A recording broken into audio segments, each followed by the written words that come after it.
नमस्कार दोस्तों, कैसे हैं आप। आज के इस लेक्चर में हम बात करेंगे आज़ाद दस्ता की। कई बार बीपीएससी मेंस में पेपर जीएस पेपर 1 में ये प्रश्न पूछा गया है कि आज़ाद दस्ता क्या था, उसका क्या रोल था बिहार के स्वतंत्रता संग्राम में, और ये किन महापुरुषों से जुड़ा हुआ था, और ये किस तरह पूरे भारत के आज़ादी के आंदोलन में अपना रोल प्ले किया। तो सबसे पहले हम जानेंगे आज़ाद दस्ता की शुरुआत कहाँ से हुई और आज़ाद दस्ता के नायक कौन कौन थे।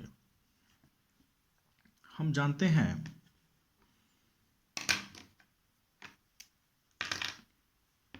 कि क्विट इंडिया मूवमेंट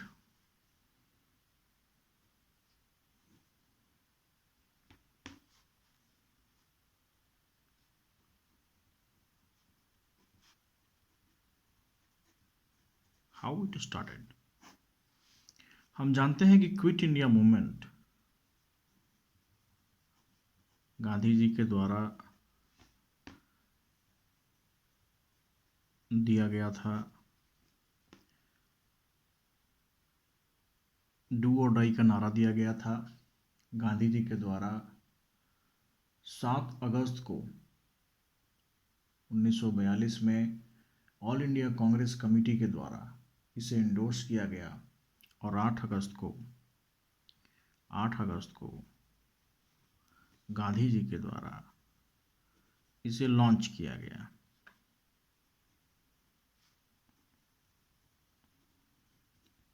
ठीक है, इंडोर्स किया गया 7 अगस्त को,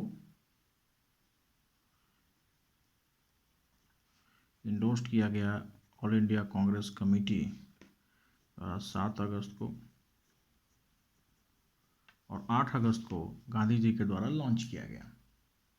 जैसे ही ये लॉन्च हुआ 9 अगस्त 1942 को ऑलमोस्ट सारे लीडर्स अरेस्ट हो गए,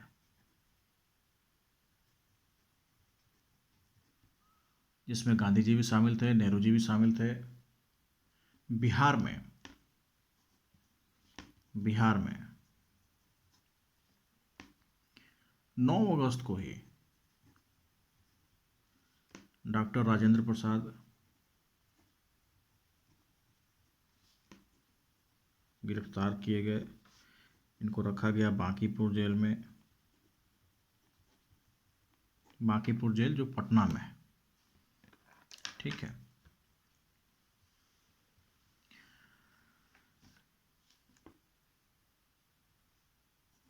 9 से 11 अगस्त 1942 सभी लीडर इंक्लूडिंग जयप्रकाश नारायण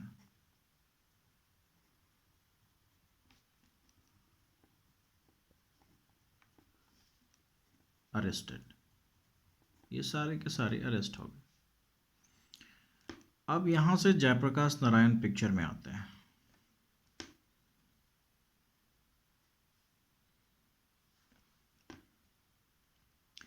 सो जयप्रकाश नारायण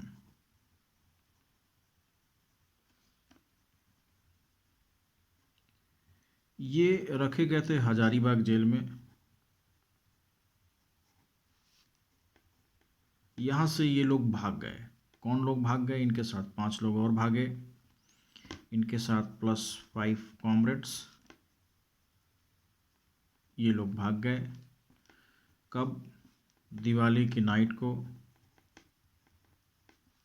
9 नवंबर 1942। इसमें से कौन कौन लोग भागे थे? जैसे रामानंदन मिश्रा, शालिग्राम सिंह, मेजर जो लोग थे उनके नाम है रामानंदन मिश्रा, शालिग्राम सिंह। ये लोग चले गए बनारस।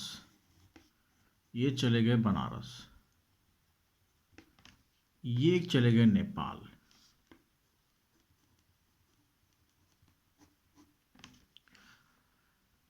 और यहां से शुरू हुआ आजाद दस्ता।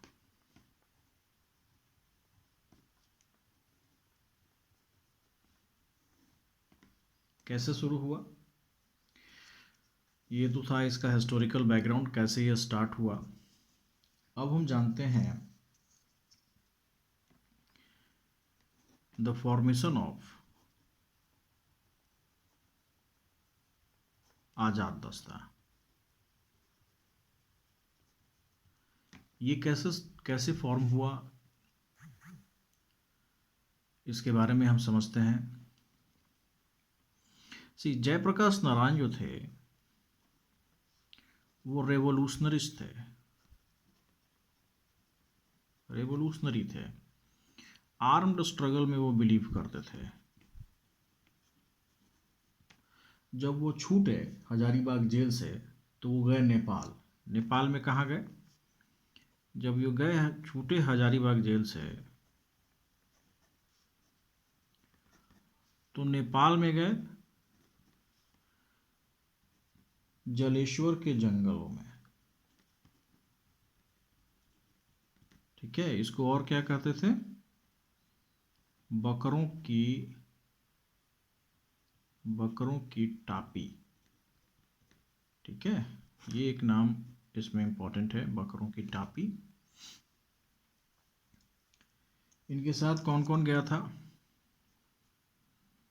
इनके साथ गए थे सूरज नारायण सिंह,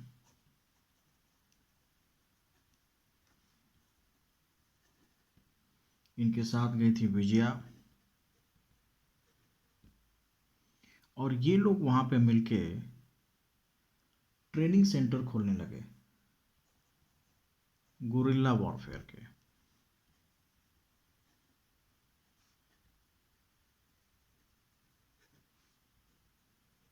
ठीक है, ये इनसे जो ये लोग जो ट्रेंड होके निकलते थे,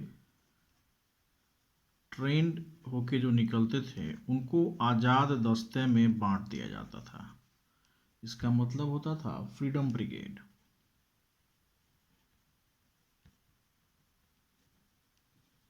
ठीक है,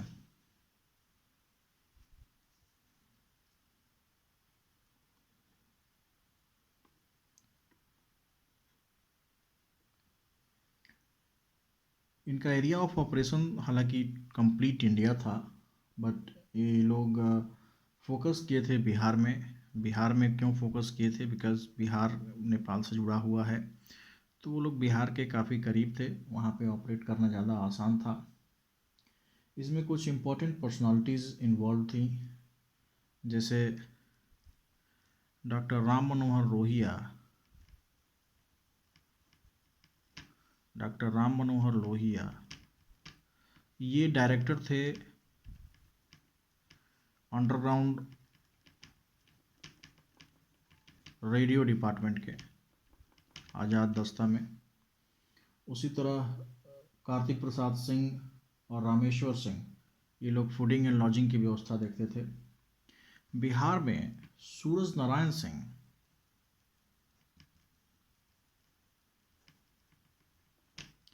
ये काफ़ी एक्टिव थे। इन्होंने 3 ट्रेनिंग कैंप खोला, जिसमें एक तो खोला जो नेपाल में था, और इसके जो चीफ इंस्ट्रक्टर थे वो थे सरदार नित्यानंद सिंह।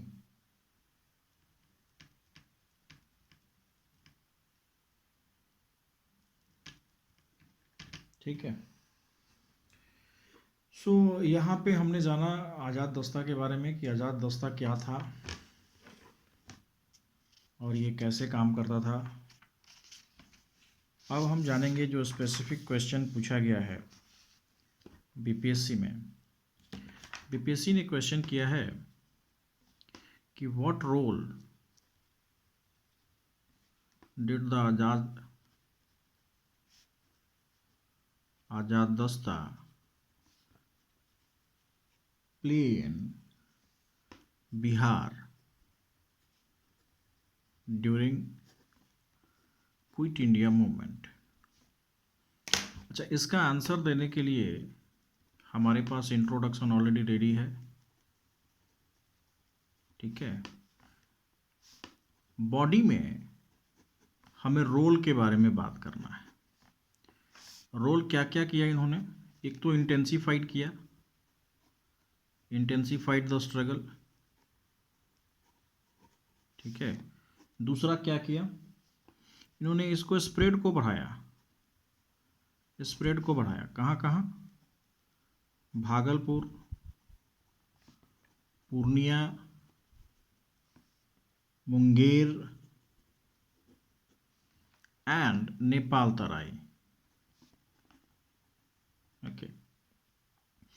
और चूंकि सारे लीडर्स 1943 में गिरफ्तार हो चुके थे ऑलमोस्ट, लेकिन इन्होंने 1944 तक क्विट इंडिया मूवमेंट को जिलाए रखा, ठीक है।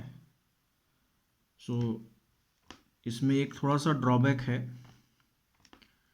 कि 1943 में जेपी अरेस्ट हो गए थे, ठीक है। सो इसके बाद ये चार्म जो था ये लॉस्ट हो गया। हालांकि इससे डिनाई नहीं किया जा सकता, कंक्लूजन में इससे डिनाई नहीं किया जा सकता कि they played great role in Indian national movement, ठीक है। सो इस तरह से हम अपने प्रश्न को जवाब देंगे, आंसर को लिखेंगे। हमें मेजर फोकस करना होगा इन पॉइंट्स पे, जो first point, second point, third point, इसको एलाबोरेट करना होगा। और इसके बाद हमारा ये आंसर जो कि रोल पूछ रहा है बिहार में स्पेसिफिकली, इसके बारे में हम लिखेंगे। और इस तरह हमारा ये टॉपिक कंप्लीट हो जाता है। चलिए मिलते हैं नेक्स्ट टॉपिक के साथ नेक्स्ट लेक्चर में।